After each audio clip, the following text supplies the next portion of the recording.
नमस्कार, दिन भर की बड़ी खबरों में आपका स्वागत है। मैं हूं आपके साथ मानसी। आज इस बुलेटिन में बात होगी हरियाणा में कल होने वाले 90 विधानसभा सीटों पर चुनावों की। राहुल के नए दाव से पस्त होती बीजेपी की। देखेंगे चुनाव से पहले महाराष्ट्र में बिखरती एनडीए को, नीतीश को पीएम बनाने की तैयारी में जुटी जेडीयू को। जानेंगे बुलडोजर एक्शन पर सख्त हुए सुप्रीम कोर्ट को। और बुलेटिन के आखिर में देखेंगे जाने माने कार्टूनिस्ट इरफान की किस खबर पर पड़ी तिरछी नजर। लेकिन दिन भर की तमाम बड़ी खबरों से पहले एक नजर आज की सुर्खियों पर।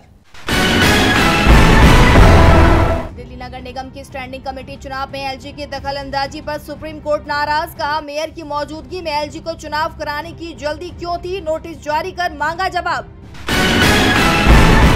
महाराष्ट्र कैबिनेट बैठक में हुआ बड़ा फैसला। महाराष्ट्र में ऐतिहासिक संरचनाओं को नुकसान पहुंचाने पर 2 साल की होगी जेल।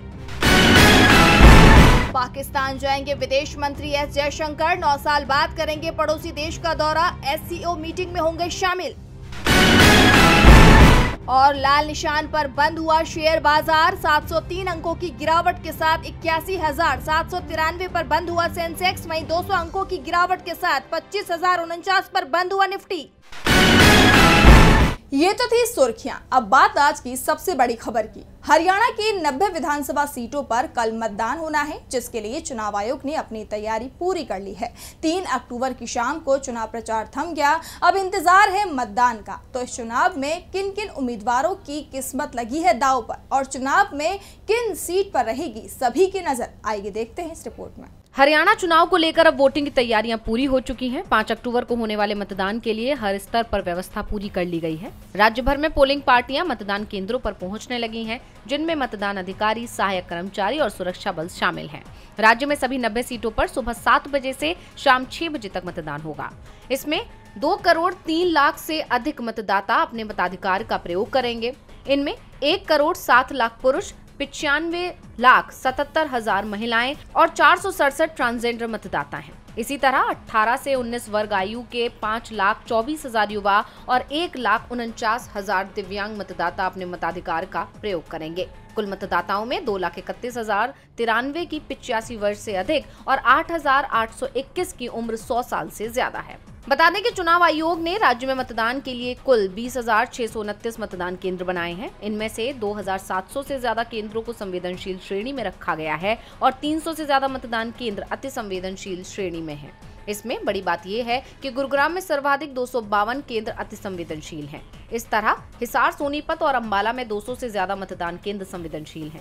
जींद, सिरसा, फतेहाबाद और कैथल को भी 100 से ज्यादा संवेदनशील केंद्र चिन्हित किए गए हैं। वहीं इस चुनावी मैदान में कुल 1031 उम्मीदवार हैं, जिनमें 101 महिलाएं हैं। प्रमुख उम्मीदवारों में मुख्यमंत्री नायब सिंह सैनी लाडवा सीट से चुनाव लड़ रहे हैं। विपक्ष के नेता भूपेंद्र सिंह हुड्डा गढ़ी सांपला किलोई से चुनाव लड़ रहे हैं। वहीं इंडियन नेशनल लोकदल के अभय सिंह चौटाला ऐलानाबाद से चुनाव लड़ रहे हैं। जेजेपी के दुष्यंत चौटाला उचाना कला से चुनाव लड़ रहे हैं। बीजेपी के अनिल विज अंबाला कैंट से चुनावी मैदान में हैं। वहीं कांग्रेस से विनेश फोगाट जुलाना सीट से चुनाव लड़ रही हैं। निर्दलीय उम्मीदवारों में सावित्री जिंदल हिसार से, रंजीत चौटाला रानिया सीट से और चित्रा सरवारा अंबाला कैंट से प्रमुख हैं। हरियाणा में इस बार कड़ा मुकाबला है। कांग्रेस बीजेपी को कड़ी टक्कर दे रही है, जिससे सत्ताधारी पार्टी परेशान है। वैसे बीजेपी को तो अकेले राहुल गांधी ने ही टेंशन दे रखी है। राहुल कई ऐसे मुद्दे उठा रहे हैं जिससे आम जनता के बीच उनकी लोकप्रियता बढ़ रही है, जिससे बीजेपी परेशान है। तो अब राहुल ने उठाए हैं कौन से मुद्दे, देखिए इस रिपोर्ट में।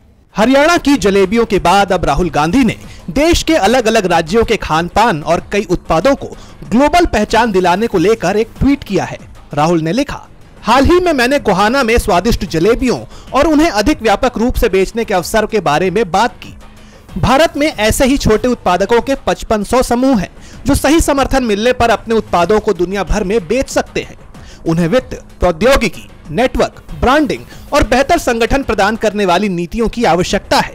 इस समर्थन से दुनिया न केवल हमारी मिठाई का आनंद ले सकती है, बल्कि सोपोर के सेब, बल्लारी के जीन्स, कोल्हापुरी चप्पल, मेघालय के अनानास, बिहार के मखाना, मुरादाबाद के पीतल के बर्तन और भी बहुत कुछ का आनंद ले सकती है। बनारसी साड़ियों की वैश्विक सफलता इस बात का एक बड़ा उदाहरण है कि क्या संभव है। इसके आगे राहुल गांधी ने कहा कि भारत को तीव्र आर्थिक विकास की आवश्यकता है, जिससे सभी को लाभ हो और एक अधिक उत्पादक अर्थव्यवस्था की आवश्यकता है जो वैश्विक मंच पर प्रतिस्पर्धा कर सके। ये केवल हमारे छोटे व्यवसायों को सशक्त बनाकर ही किया जा सकता है, ना कि मोदी जी की तरह कुछ पूंजीपति कंपनियों पर ध्यान केंद्रित करके। राहुल ने कहा, भाजपा ने हरियाणा और भारत की अर्थव्यवस्था को विफल कर दिया है। उन्होंने करोड़ों लोगों को अनौपचारिक नौकरियों में धकेल दिया है और छोटे व्यवसायों को नष्ट करके लाखों लोगों को भारत छोड़ने के लिए मजबूर किया है। उनकी एकमात्र रुचि उन उत्पादों में है जो अडानी द्वारा बड़े पैमाने पर उत्पादित किए जाते हैं। हरियाणा की जनता इस बात को भली भांति समझती है। वे जल्द ही मोदी जी की मित्र पूंजीवादी नीतियों के चक्रव्यूह को तोड़ने के लिए अगला प्रहार करेंगे। राहुल जितना जनता से संपर्क साध रहे हैं, उतना कांग्रेस जमीन पर मजबूत हो रही है। तो दूसरी तरफ महाराष्ट्र में चुनाव से पहले एनडीए कमजोर पड़ती जा रही है, क्योंकि अब शिंदे सरकार में मंत्री अपनी ही सरकार पर आरोप लगा रहे हैं। इसी बीच डिप्टी स्पीकर ने ऐसा कदम उठा लिया जिससे हर कोई डर गया है। आखिर क्या है पूरा मामला, देखिए इस रिपोर्ट में। महाराष्ट्र विधानसभा के डिप्टी स्पीकर नरहरी झिरवल मंत्रालय की बिल्डिंग से कूद गए। हालांकि नीचे जाल रहने के कारण उनको किसी तरह की चोट नहीं पहुंची। झिरवल के साथ विधायक हीरामन खोसकर भी कूद पड़े। हालांकि नीचे जाल रहने के कारण उनकी जान भी बच गई। बाद में पुलिस ने दोनों को जाल से बाहर निकाला। झिरवल उप मुख्यमंत्री अजीत पवार के एनसीपी गुट के विधायक हैं। बताया जा रहा है कि वो शिंदे सरकार की तरफ से धनगर समाज को एसटी का दर्जा दिए जाने के फैसले के खिलाफ है। वो अपनी ही सरकार के फैसले का विरोध कर रहे हैं। पहले से ही एनसीपी और शिवसेना के बीच टकराव चल रहा है। ऐसे में झिरवल के इस कदम ने दोनों ही दलों की दूरियां और बढ़ा दी हैं। दरअसल आरक्षण विवाद को लेकर आदिवासी विधायक पहले से ही प्रदर्शन कर रहे थे।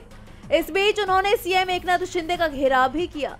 नरहरी झिरवल ने मुख्यमंत्री शिंदे से मुलाकात से पहले चेतावनी दी थी।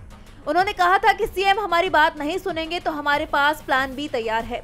हम एसटी आरक्षण को प्रभावित नहीं होने देना चाहते हैं। दरअसल महाराष्ट्र में धनगर समाज को ओबीसी का दर्जा मिला हुआ है।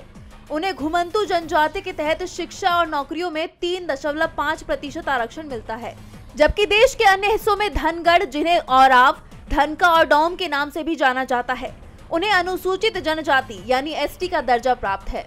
महाराष्ट्र का धनगर समुदाय सालों से दावा करता रहा है कि धनगढ़ और धनगर एक ही हैं। वो खुद को अनुसूचित जनजाति यानी एसटी में शामिल करने और 7% आरक्षण देने की मांग कर रहे हैं। लेकिन डिप्टी स्पीकर झिरवल आदिवासियों के आरक्षण में धनगर समुदाय को शामिल करने का विरोध कर रही हैं। फिलहाल आरक्षण विवाद अब एनडीए में टूट का बड़ा कारण बनता दिख रहा है।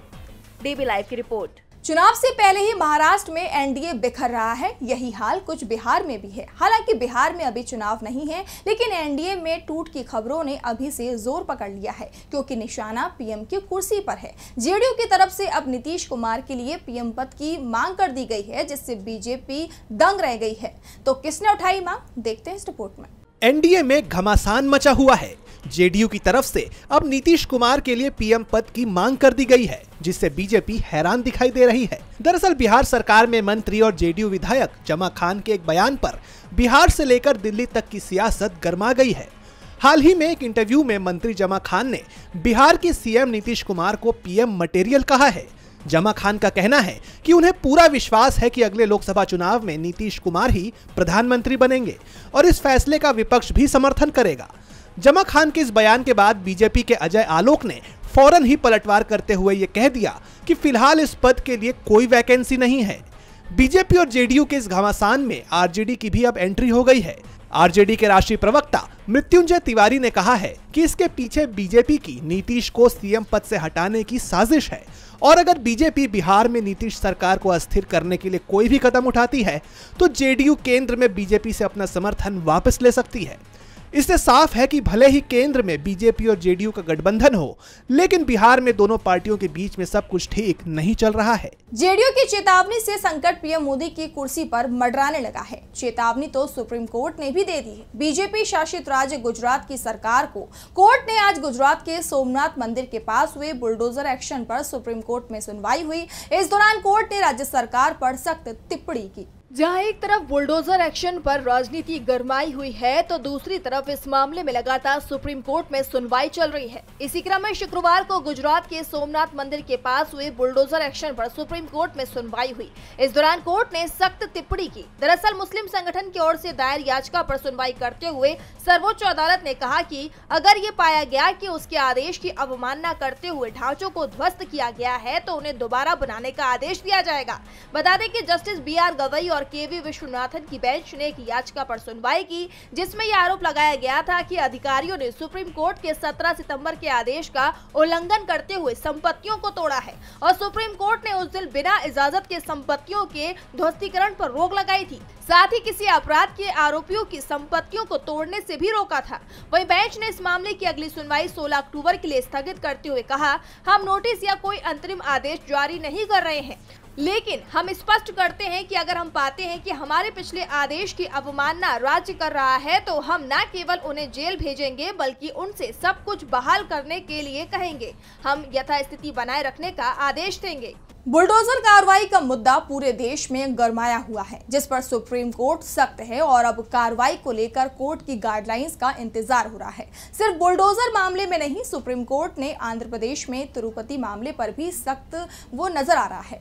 अपने आदेश में क्या कहा कोर्ट ने, आइए देखते हैं। आंध्र प्रदेश के तिरुपति मंदिर के प्रसादम यानी लड्डू में जानवरों की चर्बी मिलाने के मामले पर सुप्रीम कोर्ट में अहम सुनवाई हुई।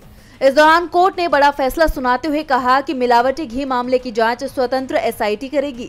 इसमें सीबीआई और राज्य पुलिस के 2 और food safety and standard authority of India यानी FSSAI का एक अधिकारी रहेगा।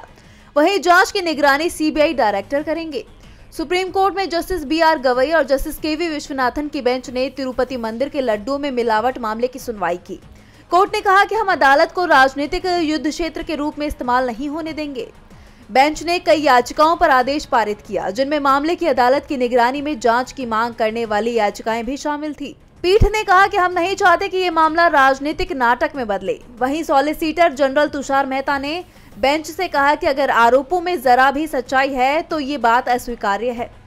उन्होंने सुझाव दिया कि एसआईटी के जरिए जांच की निगरानी केंद्र सरकार के किसी वरिष्ठ अधिकारी द्वारा की जा सकती है। तिरुपति मामले में सुप्रीम कोर्ट ने एसआईटी की टीम का गठन कर दिया है। कोर्ट ने कहा, इस तरह की लापरवाही बर्दाश्त नहीं की जाएगी।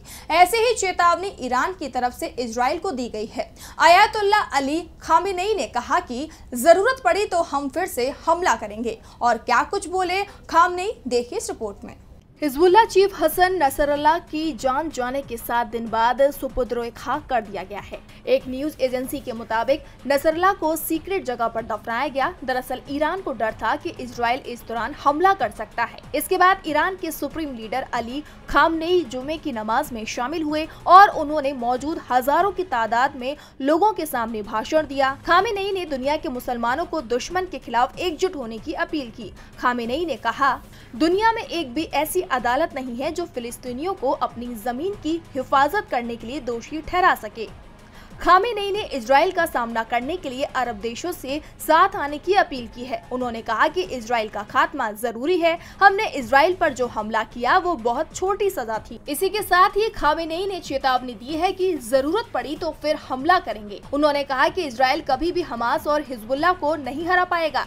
दरअसल इजराइल के हमले में नसरल्लाह की जान जाने के बाद खामेनेई को सीक्रेट जगह पर ले जाया गया था। इसके बाद से पहली बार वे सार्वजनिक तौर पर दिखाई दिए। वहीं जिस वक्त नसरल्लाह को दफनाया जा रहा था, उसी वक्त ईरान के सुप्रीम लीडर और अली खामेनेई ने तेहरान की ग्रैंड मस्जिद में हिजबुल्लाह चीफ की याद में नमाज पढ़ी। बता दें कि नसरल्लाह की जान इजरायली हमले में 27 सितंबर को चली गई थी। और बुलेटिन के आखिर में देखेंगे जाने माने कार्टूनिस्ट इरफान की किस खबर पर पड़ी तिरछी नजर।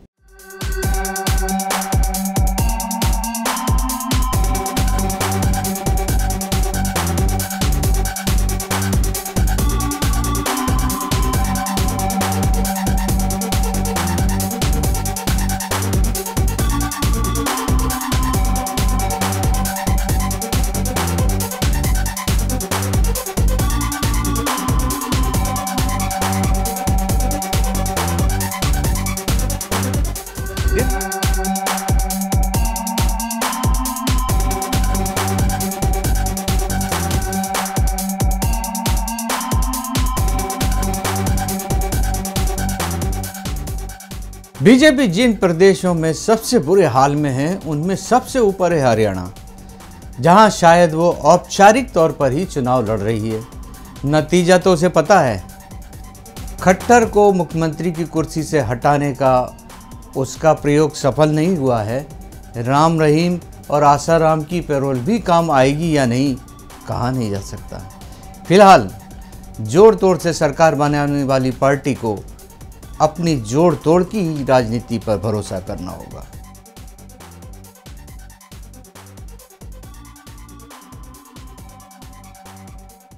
बहुत बहुत शुक्रिया इरफान जी। तो आज इस बुलेटिन में इतना ही। आप देखते रहिए डीबी लाइव। नमस्कार।